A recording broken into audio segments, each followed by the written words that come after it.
Se você não souber dar um feedback, você pode derrubar alguém de vez. Vamos lá que eu te explico. Imagina o seguinte, imagina que você tem um colaborador que você sabe que ele tem potencial para entregar muito mais do que o que ele entrega para você hoje. E aí, percebendo isso, você começa a dar feedback para ele no intuito de fazer com que ele melhore, no intuito de desenvolver essa pessoa. Acontece que o ser humano, ele tende a focar muito mais nos feedbacks negativos do que nos positivos. Isso porque, fisiologicamente, geneticamente, evolutivamente, o ser humano, ele é acostumado, o nosso cérebro, ele é acostumado a focar mais no negativo do que no positivo por questão de sobrevivência. Então, você pode até dar um feedback positivo para uma pessoa e depois dar um feedback negativo. Essa pessoa tende a focar mais no que ela ouviu de negativo do que no que ela ouviu de positivo. É por isso que, quando você começa a dar feedbacks negativos para um colaborador, a tendência é que ele comece a achar que tem alguma coisa muito errada com ele. Se você não tiver de olho, não prestar atenção, você pode acabar dando feedbacks negativos e positivos na mesma proporção. E isso já vai ser ruim. Porque se o ser humano tende a focar mais no feedback negativo, na percepção desse colaborador, ele vai entender que ele erra muito mais do que ele acerta. E ele vai começar a achar que ele está inadequado.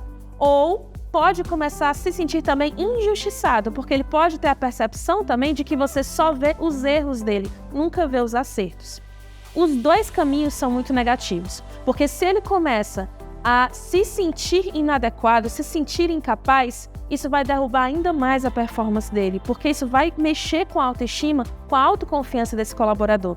E se for pelo outro caminho, se ele sabe muito bem a qualidade da entrega dele, mas ele se sentir injustiçado por você estar focando muito no negativo, ele vai começar a se sentir desvalorizado. Ele vai começar a sentir que você nunca vê os acertos, você só olha para os erros. E muitas vezes você está olhando para as duas coisas.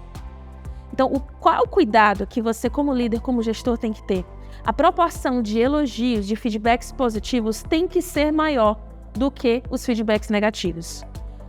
Existe, inclusive, um estudo que se chama Linha de Losada, que mostra que a proporção ideal é pelo menos 6 feedbacks positivos para cada feedback negativo. Então, começa a observar na tua comunicação com os teus colaboradores se você está conseguindo manter uma proporção positiva, se você está conseguindo fazer mais elogios do que críticas. Porque muitas vezes aquele colaborador que você gosta, que você sabe que o trabalho dele é muito bom, que você quer ver que ele cresça, ao invés de estar contribuindo para o crescimento dele, você está contribuindo para que ele perca cada vez mais a capacidade de ser ainda melhor. Pensa sobre isso. Avalia como andam os feedbacks com o teu time, como anda o feedback com os teus colaboradores, para que você consiga, de fato, trazer eles para a alta performance, e não derrubar o resultado deles, ok?